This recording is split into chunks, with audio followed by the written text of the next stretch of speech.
Olá, o vídeo já vai começar, mas antes, se inscreva aqui no canal, ative o sininho e compartilhe. Bom dia, meus irmãos. Vai fazer sol. Lá na Bahia, quando nasce, baiano é assim, né? Quando o dia nasce cheio de nevoeiro assim, é porque depois vem sol quente. Esse mês é mês de salvação. Então, se você está salvo, pode até ficar em casa, se não quiser vir. Já estou salvo. Pastor Hernando vai pregar a mensagem de salvação. Eu quero que você lê para mim aqui João 1, 40, 42a. O que diz? João 1, 40, 42a. Vamos ler juntos? Então André, o irmão de Simão Pedro, um dos dois que tinha ouvido o testemunho de João, seguido Jesus, ele achou primeiro seu próprio irmão, Simão, a quem disse: achamos o Messias, que quer dizer Cristo, e o levou a... Quem tem irmão aqui que não é crente, parente na família? Então é o meio de você levar seus parentes para Jesus. Pense num cara bom de sua família, que não é crente, está indo para o inferno. Você não vai salvar ele, não? Vai pedir para Deus salvá-lo? Você não vai levar Jesus para ele esse mês? Você não vai armar uma arapuca para trazer ele para o culto aqui? Esse é o meio de salvação. Hoje é o dia de salvação. Então eu vou pregar acho que 4 vezes. Hoje a aula também vai ser sobre salvação. Você, diz Spurgeon, não pode ir para o céu sozinho. Sabia disso? O que é evangelizar? É um mendigo dizendo para outro mendigo onde tem pão. Se você encontrou Jesus, o pão da vida, tem muita gente aí com fome de Jesus, você diz: olha, eu achei Jesus. Tim Keller, que morreu semana passada, disse que há 3 dias importantes na vida do homem: o dia que ele nasce, o dia que ele casa e o dia que ele morre. Mas um poeta bíblico diz que o dia mais importante da vida dele é o dia que ele aceitou Jesus. Ó dia alegre em que aceitei Jesus e nele a salvação. Quem canta isso é R.R. Soares, mas eu estou cantando aqui também. O dia mais feliz da sua vida é o dia que você foi encontrado por Jesus. Você foi salvo. Tá certo? E hoje nós vamos falar sobre isso. Abra sua Bíblia, por favor. Porque a Bíblia é o único livro que ensina sobre salvação. Por isso que o capeta quer proibir a Bíblia nas escolas.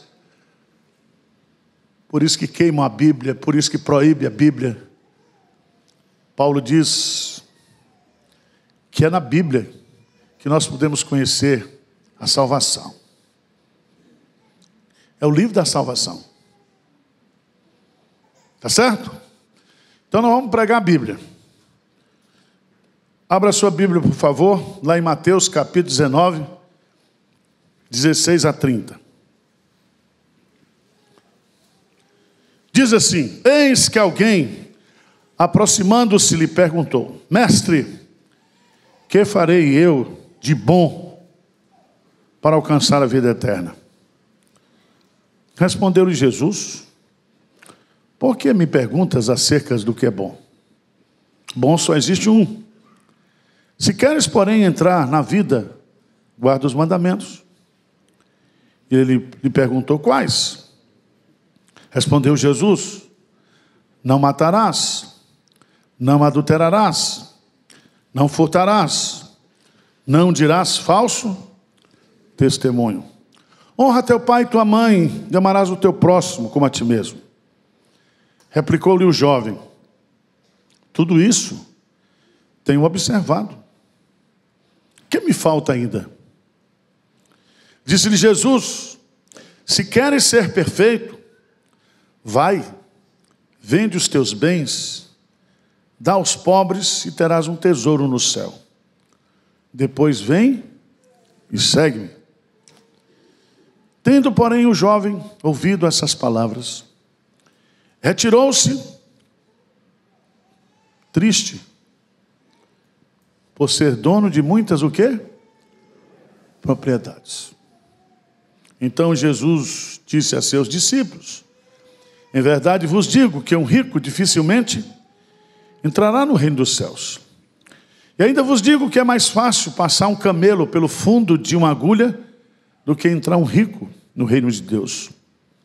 Ouvindo isso, os discípulos ficaram grandemente maravilhados e disseram assim: quem pode ser salvo? Jesus, fitando neles o olhar, disse-lhes: isso é impossível aos homens, mas para Deus tudo é possível. Então lhe falou Pedro: eis que nós tudo deixamos, te seguimos. Que serás, pois, de nós? Jesus, pois, lhe respondeu: em verdade vos digo, que vós o que me seguistes, quando na regeneração o Filho do Homem se assentar no trono da sua glória, também vos assentareis em 12 tronos para julgar as 12 tribos de Israel. E todo aquele que tiver deixado casas, ou irmãos, ou irmãs, ou pai, ou mãe, ou mulher, ou filhos, ou campos, por causa do meu nome, receberá muitas vezes mais e herdará a vida eterna. Porém, muitos primeiros serão últimos, e os últimos os primeiros. Amém. Meus prezados irmãos, o assunto mais importante da nossa vida, ou o tema mais importante da nossa vida, é a nossa salvação. É onde, depois da morte, passaremos a nossa eternidade.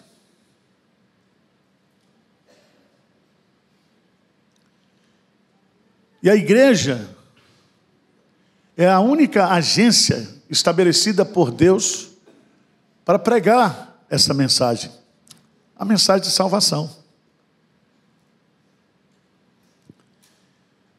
E aqui nesse texto eu quero examinar com você 4 pontos importantes sobre esse episódio de um jovem que se aproxima de Jesus e pergunta para Jesus: que devo fazer para ter o quê? A vida eterna. E essa pergunta pode ser para você nesta manhã: o que é que você precisa fazer para ser salvo? O que é que eu posso fazer para merecer a salvação de Deus? É assim que a gente faz a pergunta? Foi a pergunta que o jovem fez. Existe dentro de nós um desejo muito grande de comprar a nossa salvação, principalmente se a gente tem dinheiro. A gente quer comprar a salvação. Porque nós somos o quê? Soberbos, egoístas. Mas a Bíblia diz: pela graça sois salvos. A salvação é um presente de Deus. Ninguém pode comprar a sua salvação. Ninguém vai entrar no reino de Deus porque é rico ou porque é pobre. Jesus diz uma coisa aqui que é preocupante. Se você estudou lógica, ele diz assim: quão dificilmente entrará no reino de Deus aquele que ama o quê? O dinheiro. Então, o inferno vai ser cheio de ex-rico. Os caras no inferno discutindo: quantas Ferraris você teve? Quantas Porsches? Lá em São Paulo, você morava no Jardim América ou no Jardim Ângela? Vai ser a conversa no inferno. Porque você não vai levar nada para a eternidade. E o diabo, para gozar com você, vai ter a Forbes do inferno. Os mais ricos na vida passada. Eu vi essa semana um autor norte-americano que ele tem 2 bilhões em automóveis. E eu olhei lá para casa, eu tenho um carro que se dirige, estou pagando a prestação, 60 meses. Não tem.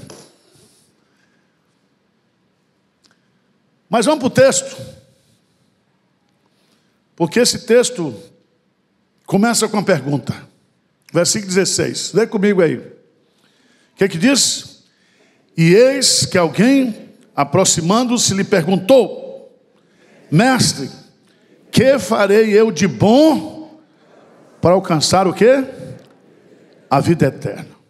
Essa pergunta vai nos revelar algumas lições muito importantes. Primeiro, quem é que faz essa pergunta?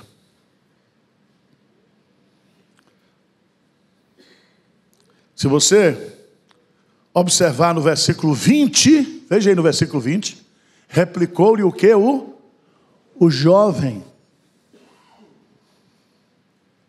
Veja, um jovem. E você que está nos assistindo aí, acorda seus filhos aí, tá? Compartilhe essa mensagem essa semana com seus filhos. Você que é jovem, que teve nos embalos de sábado à noite ontem, está dormindo o sono da preguiça e do pecado, o sono da morte. Você tem que fazer essa pergunta. Se você é jovem, porque o que a nossa juventude precisa, os nossos adolescentes, as nossas crianças, é de Jesus. É ter uma experiência com Jesus. E essa necessidade está no coração dos jovens. E é tão interessante esse texto, porque além de jovem, porque muita gente acha que jovem não faz pergunta, faz. Você acha que tem jovem que está fumando, está cheirando, está bebendo? Hoje por quê? Porque ele não tem um sentido de vida.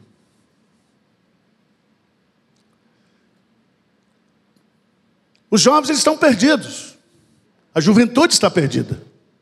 Isso não é tema de filme, é realidade. Então nós temos que entender que nós, como igreja, precisamos focar na juventude, porque a juventude precisa de Jesus. A juventude precisa ter uma experiência de conversão. A nossa juventude, os nossos jovens precisam nascer de novo. E a maior herança que você, pai, pode deixar para os seus filhos não é herança material. É você partir para a eternidade sabendo que seu filho está o quê? Salvo. Que você vai viver com ele na eternidade. Segundo lugar, a pessoa que fez a pergunta, além de jovem, era rico. Calma. E não era rico, não. Ele era o quê? Riquíssimo. Riquíssimo. Veja lá, por favor, no texto que nós lemos de Mateus, capítulo 19. Mateus, capítulo 19. Versículo 22. Tendo, porém, o jovem ouvido esta palavra, retirou-se triste, por ser dono de muitas do quê? Propriedade. A primeira vez que eu vejo um cara que é dono de muita propriedade triste.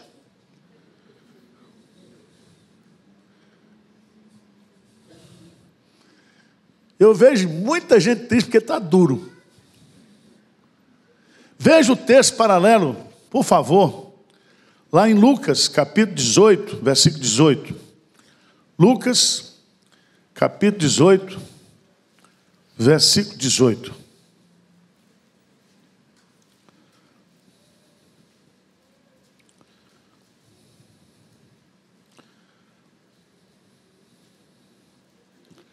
O que diz aí? Lucas 18, 18. O que diz? Certo homem de posição perguntou-lhe: bom mestre, que farei para herdar o quê? Então veja bem que esse cara é um grande partido para casar. Ele era jovem. Ele era o quê? Rico. Ele era um cara de boa o quê? posição. Tudo que você está procurando para casar. Alguns comentaristas dizem que ele era príncipe, que era um homem da alta sociedade judaica, que ele era da família real. E aqui você vai entender que ter posição social não significa que você esteja o quê? Salvo. Que você ter dinheiro não significa que você está salvo. Mas é muito interessante, porque em Marcos, capítulo 10, versículo 20. Leia, por favor, Marcos 10, 20. Marcos 10, 20. O que diz lá? Então ele respondeu: mestre, tudo isso tenho observado desde a minha o quê? Juventude. Você desde criança, a palavra juventude. Eu sou um cara ético. Eu não fumo, eu não bebo, eu não mato, eu não adultero. Eu respeito pai e mãe. Porque há em nós o senso de merecimento da salvação. E quando a gente fala sobre doutrina da salvação, a primeira coisa que a pessoa diz é: eu vou ser salvo, porque Deus tem a obrigação de me salvar, porque eu não faço mal para ninguém. Já viu isso ou não? Ou seja, o sujeito ele é legalista, ele é moralista, mas legalidade e moralidade não põem você no céu. O céu é lugar para pecadores. Jesus Cristo veio para chamar pecadores ao arrependimento. E eu quero dizer para você que você não é isso que você pensa que você é.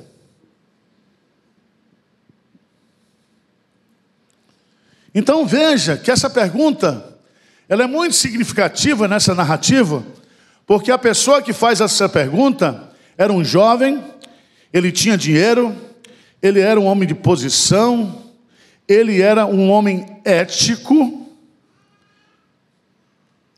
mas ele era também um homem o quê? Insatisfeito. 19 e 20, replicou-lhe o jovem: tudo isso tenho observado. Que me falta o quê? Ainda eu tenho tudo isso, mas está me faltando o quê? Uma coisa.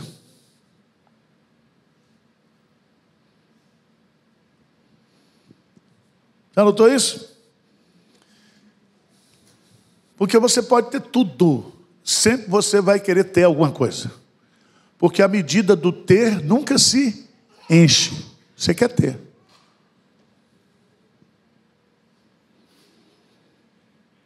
Quero avisar para você que a iPhone vai lançar um iPhone agora em setembro. Qual é o número que vai lançar agora? 15, é? Qual é o seu? 01? Eu ganhei um 11. E vai fazer fila de madrugada. E tem gente que está preocupada para saber como vai ser o novo o quê? iPhone. E eu quero dizer para você que sem iPhone você não pode o quê? Herdar o reino de Deus.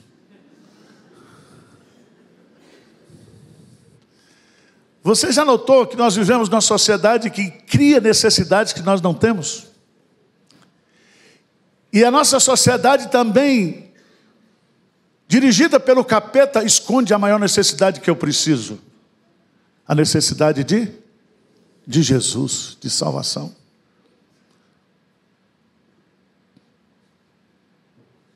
Se você morrer hoje, essa semana, não estou desejando, se você partir para a eternidade sem Jesus, você está perdido. Você não pode, não deve partir para a eternidade sem Jesus, sem crer em Jesus. E eu quero dizer para você, na linguagem do sábio Salomão, que ele colocou dentro de você a eternidade. Deus colocou no homem, no coração do homem a eternidade. E somente aquilo que é eterno pode satisfazer o coração do homem. Do homem.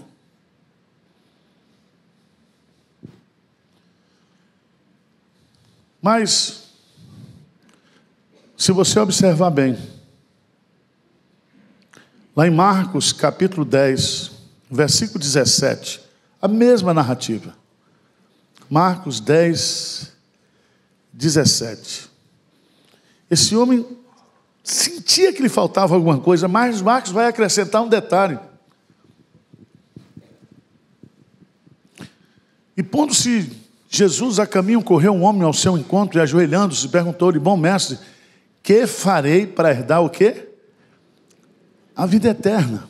E veja bem, ele era jovem, ele era rico, ele era uma pessoa de posição, ele era uma pessoa ética, ele era uma pessoa insatisfeita com a sua vida, ele era uma pessoa sedenta por salvação.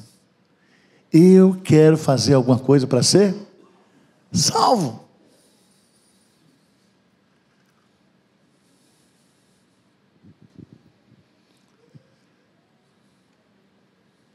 Irmãos, eu quero dizer para você que dentro da sua casa, dentro da sua família, há muitas pessoas que estão perdidas e que estão sedentas por salvação. A maior fome que virá sobre a terra antes da volta de Jesus não é fome de comida nem de bebida, mas fome da palavra de Deus. Fome da palavra de Deus. E se você está salvo, se você é uma pessoa convertida e tem pessoas na sua família que não estão convertidas, você tem que procurar essas pessoas e dizer: olha, nós achamos Jesus, Ele é o Messias, Ele é o pão que desceu do céu, Ele é a água viva, Ele é o nosso único e suficiente Salvador. Somente Ele pode nos dar o que? A salvação.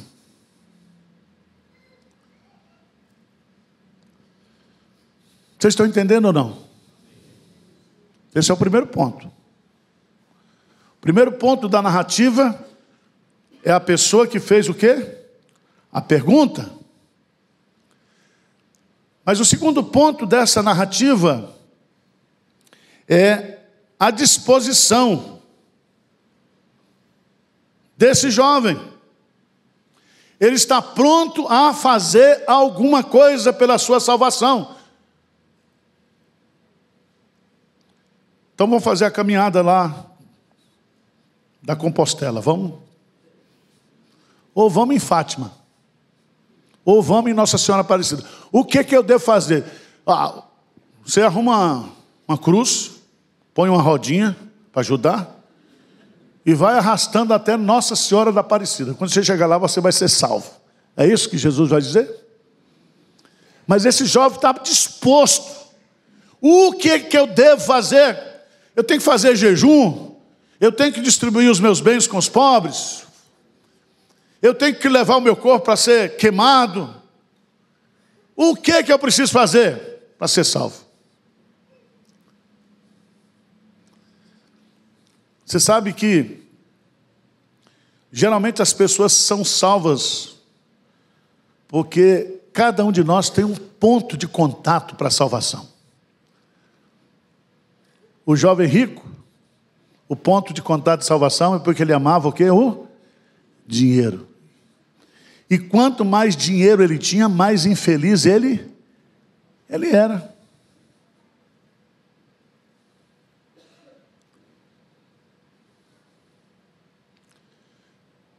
Qual é o seu ponto fraco? Por que você não está salvo? O que impede você hoje de ser salvo? O que você quer fazer? O que você está disposto a fazer hoje para receber de Deus a salvação?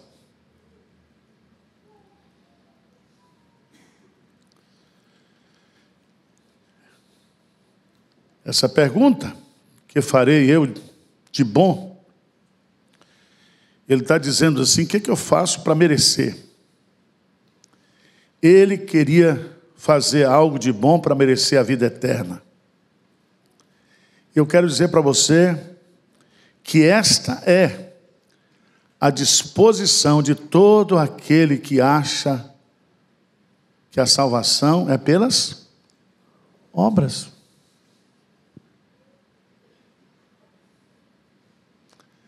Lembra do carcereiro de Filipe? Quando ele vê a porta aberta, ele diz para Paulo e Silas: que devo fazer para ter o quê? Salvação, para ser salvo. Paulo responde: crê no Senhor Jesus e será salvo tu e a tua casa. Mas todo mundo quer fazer alguma coisa. Porque nós não entendemos, nós não aceitamos a salvação pela graça. A graça nos humilha. Porque nós somos soberbos. Nós queremos ser merecedores da nossa salvação. Nós fazemos concurso de quem é mais bom, quem é melhor. E diz: Senhor, o Senhor tem a obrigação de me salvar, porque eu sou assim. Mas a Bíblia fala que todos nós somos pecadores. Na condição de pecadores, nós estamos destituídos da glória de Deus. E que na condição de pecador, nós estamos o quê? Perdidos. E que nós não podemos fazer absolutamente nada pela nossa salvação. Você não pode fazer nada pela sua salvação.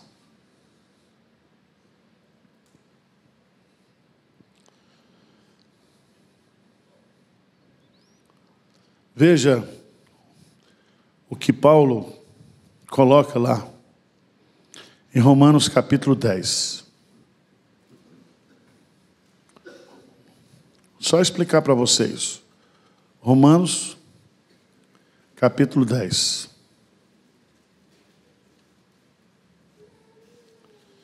Paulo diz assim: irmãos, a boa vontade do meu coração e a minha súplica a Deus é a favor deles, para que sejam o quê? Salvos. Veja que Paulo está dizendo: a boa vontade do meu, eu quero que os meus irmãos judeus sejam o quê? Salvos. Mas eu não quero só, eu oro para que eles sejam salvos. Por isso que no projeto André nós temos que orar. Você está orando pela salvação dos seus familiares? Você está dormindo com o seu marido sabendo que ele não é crente e ele vai para o inferno, você está orando por ele? Você está com na sua casa os seus filhos perdidos, você está orando por ele ou não?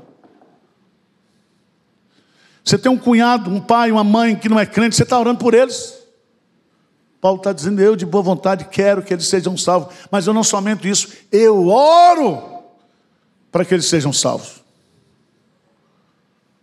Porque eu não posso salvá-los, e eles não podem salvar a si mesmos, só quem pode salvar é Jesus. E diz o texto: porque lhes dou testemunho de que eles têm zelo por Deus. São zelosos. São pessoas zelosas por Deus. Mas sem o quê? Entendimento. Porque desconhecendo a justiça de Deus e procurando estabelecer a sua própria o quê? Justiça. Não se sujeitaram a que vem o quê? De Deus. Eu quero ser salvo, mas eu não quero ser salvo segundo a justiça de Deus. Eu não quero ser salvo pela justiça de Cristo. Eu não quero ser salvo pela graça. Eu quero ser salvo pelos meus o quê? Merecimentos. Eu quero fazer. Eu quero que Deus me salve porque eu sou bom. Conhece gente assim ou não? Você. Você. Por isso que quando um crente peca, você diz: está vendo aí? Eu sou melhor do que ele. E você não entende que é tudo pela graça. Nós temos uma pergunta, nós temos uma disposição. Mas o que eu acho fantástico nesse texto é que essa pergunta, ela poderia ser feita para qualquer pessoa, mas essa pessoa perguntou para a pessoa certa. Para quem ele fez essa pergunta? Para Jesus. O cara que fez a pergunta certa para a pessoa o quê? Certa. Ele fez a pergunta para o Salvador. Ele fez a pergunta para aquele que poderia salvá-lo. Ele fez a pergunta para aquele que veio a este mundo para salvar os pecadores, dos quais eu sou o quê? O principal. Quantas vezes você tem vindo aqui na igreja? Quantas vezes? Eu estava lá no Rio, o pessoal dizendo para mim: pastor Ival, eu assisto o seu sermão. Sim, está salvo ou não? Que eu vi sermão? Quantos sermões vocês já ouviram? Eu quero saber o seguinte: você está salvo?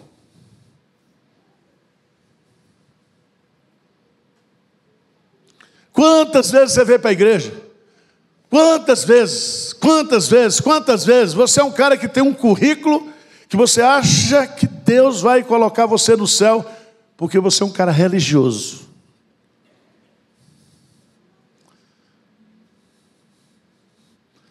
Ele fez a pergunta para a pessoa certa.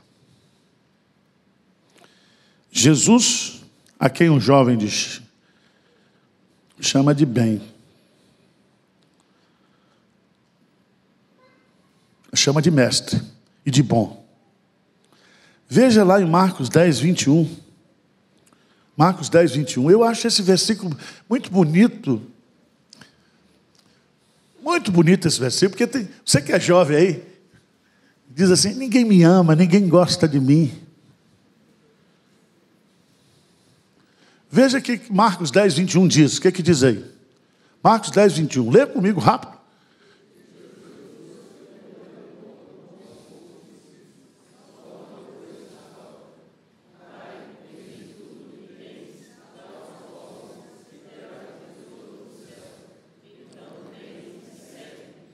Eu acho essa frase bonita. Jesus fitando. Esse fitar aí não é pitar, tá? Pitar é outra coisa. É fitar. Jesus olhou para ele como ninguém olhou. E Jesus viu nele uma pessoa desesperada e diz que Jesus o amou.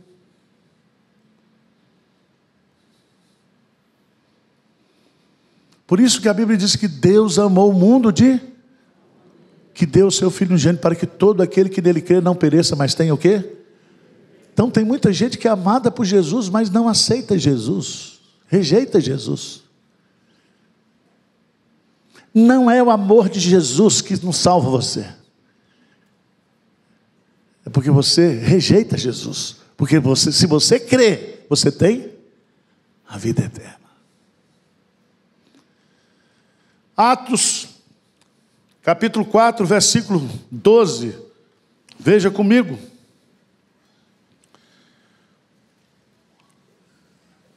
Atos 4, 12, bem forte para a gente terminar. O que diz?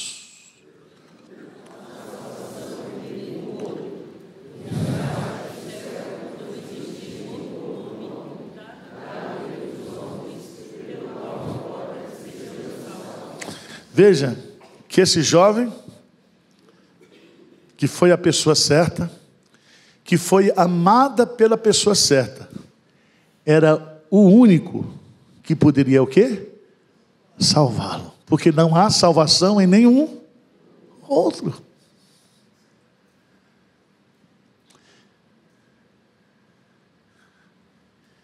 E eu fiz a pergunta para o Joãozinho, o zelador, essa semana, aqui da igreja. Joãozinho, você está trabalhando comigo aqui há muito tempo na igreja. Você vai para o céu ou vai para o inferno? Ele disse assim. Eu falei: o que é isso, Joãozinho? Vou para o céu, pastor. Falei: tá bom, porque o cara trabalhar 30 anos na igreja e ir para o inferno é muito azar, né?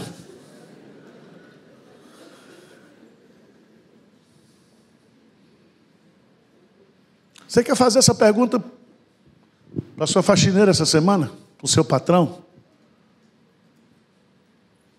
Para o seu colega de trabalho? Você está preocupado se as pessoas estão indo para o céu ou para o inferno? Ou você está cantando como Roberto Carlos? Quero que você me aqueça nesse inverno e que tudo mais vai pro... É isso que você está cantando? Você é crente? Você não está preocupado?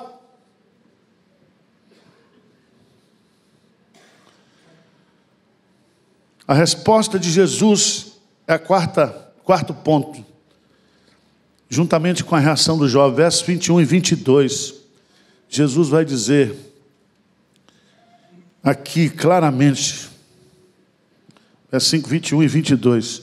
Disse Jesus: se queres ser perfeito, porque ele achava que poderia ser perfeito pelas obras. Jesus vai, vende os teus bens e dá aos pobres e terás o tesouro no céu. Depois vem o quê? E segue. Ou seja, tira da sua vida aquilo que você me ama. E você deve me amar com uma coisa mais importante da sua vida. Jesus está dizendo que para ir para o céu, você tem que amar Jesus acima de todas as... Você não pode servir a dois senhores. Você não pode amar o dinheiro e amar a Jesus ao mesmo tempo, porque o amor ao dinheiro é a raiz de todos os males. Jesus não está ensinando aqui a salvação por dinheiro. Jesus está falando assim: o que na sua vida está roubando a sua afeição por mim? O que você está disposto, como pessoa humana, a abrir mão para me amar, para me seguir, para ser o meu discípulo, para me seguir? E aquele jovem, tendo ouvido essas palavras, retirou-se o quê? Triste. Você veio na igreja hoje, ouviu o sermão, está voltando triste para casa, sabe por quê? Porque você não teve coragem de abrir mão daquilo que você ama, para ter Jesus como seu Senhor e o seu Salvador. E você vai ficar triste, porque Jesus é a alegria dos homens. O Evangelho é a boa nova de grande alegria. E você não pode ter felicidade, você não pode ter alegria sem Jesus.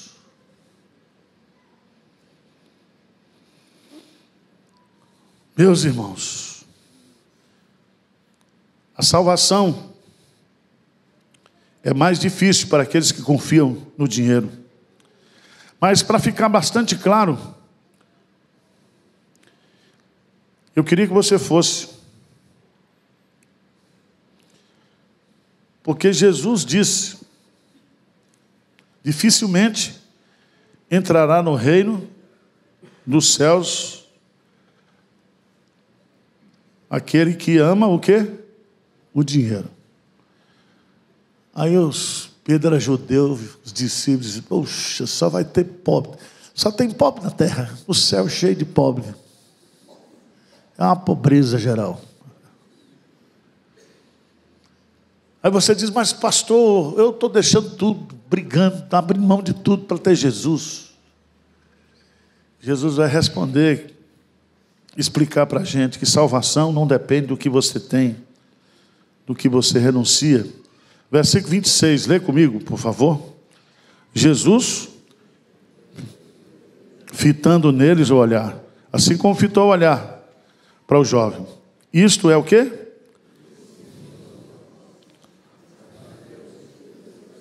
Quem pode ser salvo? Isto é impossível para você. É impossível para mim. Aquele que não conheceu o pecado, se fez pecado por nós, para que nele fôssemos feitos o quê? Justiça de Deus. Hoje, domingo, é dia de salvação. Vamos ficar de pé, vamos cantar o hino. Você que está em casa, se você não tem Jesus e quer se render a Jesus nesta manhã, hoje é dia de salvação, o dia mais importante da sua vida, o dia mais feliz da sua vida. Você que está aqui, você já está salvo, pelo menos se alegre para estar salvo. E vê se nessa semana você fala de Jesus para alguém. Que você não parta para a eternidade sozinho, mas quando você chegar lá, você leva a sua turma. Tá certo?